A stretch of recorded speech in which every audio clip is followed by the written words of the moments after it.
Salam değerli vətənlər, mən siyasi bloger Elnur Əliyev.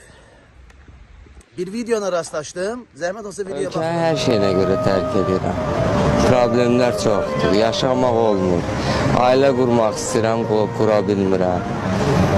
Mən ailə qurub burada yaşamaq üçün azı mənim Bakı şəhərində 1200-1500 arası əmək haqqına ehtiyacım var. Mənə 8-9 saat işlədən şirkətlər mənə 600 manatdan artıq əmək haqqı vermir. Hələ 600 manat verən də barmaqla sayılacaq qədərdir.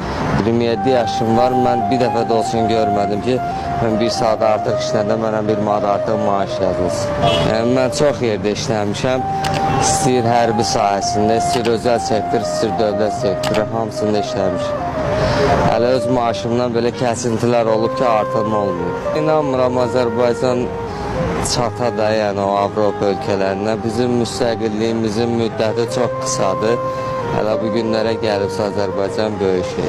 Gedənlərin yol açıq olsun, problem əgər dövlətinsə dövlət fikirləşsin. Bunu siz də fikirləşməyin. Bir gənc Azərbaycan vətəndaşı başqa ölkəyə daşınır və dediyi sözlər budur. İş yox, güc yox, ev ala bilmirəm, ailə həyatı qura bilmirəm, ona görə də başqa bir ölkəyə gedirəm ki, gedim başqa bir ölkədə özümü gün güzaran görüm. Görürsünüz? Baxın, gənclərimizi İlham Əliyev belə didərgi salır öz vətənindən. Amma biz, mən sizə bir söz deyim, amma biz haqlarımızı çıxıb tələb eləməyə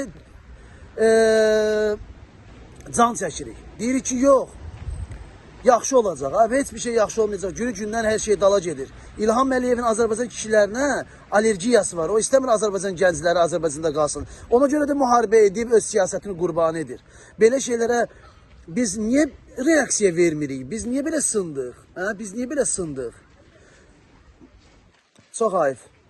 Yəni, həqiqətən də acınacaqlı bir durumda yaşayırıq biz.